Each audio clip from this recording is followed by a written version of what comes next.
Bienvenue pour cet apéritif théologique que nous allons aujourd'hui consacrer au déluge. Le déluge est l'un des premiers récits de la Bible. On trouve ça dans le premier livre de la Bible, le livre de la Genèse, et c'est à partir du chapitre 6.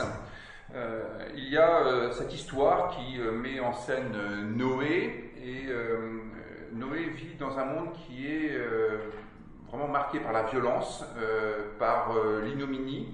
Et un grand déluge va être organisé pour nettoyer la surface de la terre. Donc Noé construit une arche dans laquelle il va se réfugier avec sa famille, avec plusieurs couples de chaque espèce animale pour sauver cette humanité-là, et puis pour sauver le monde animal. Et puis un déluge s'abat, les eaux montent, donc évidemment tout le monde est noyé à part les poissons. Et pendant plusieurs jours, l'arche de Noé va flotter sur les eaux jusqu'au moment où il va lâcher un corbeau qui va voler à la surface des eaux comme le Saint-Esprit dans le premier chapitre de la Genèse. La terre va commencer à s'assécher, puis il envoie une colombe jusqu'à ce qu'elle rapporte un rameau d'olivier, ce qui montre que la terre est à nouveau vivable. Et donc là, il va pouvoir sortir de l'arche de l'arche de Noé, et il y aura une alliance avec Dieu qui dira, eh bien voilà, je tends cet arc dans le ciel pour me souvenir qu'il ne faut plus faire de déluge, parce que finalement ce n'est pas une réponse viable aux problèmes de nos jours. Donc ça c'est le texte biblique. Peut-être qu'on commence à répondre à la question, est-ce qu'il a vraiment eu lieu ce déluge ? La réponse est probablement assez simple. Il n'a sûrement pas eu lieu sous la forme décrite dans la Bible.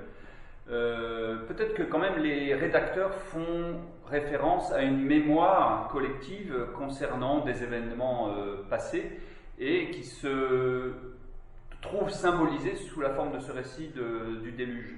Le déluge est présent pour montrer que Dieu a la capacité de faire un reset en quelque sorte de l'humanité quand plus rien ne va plus.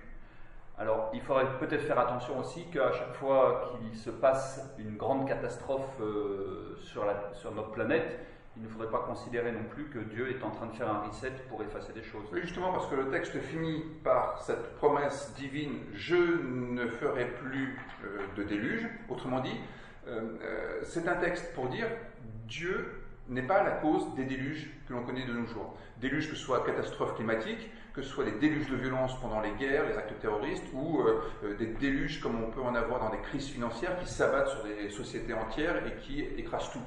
Le principe du reset n'est pas un principe théologique. C'est au fond l'une des fonctions de ce texte.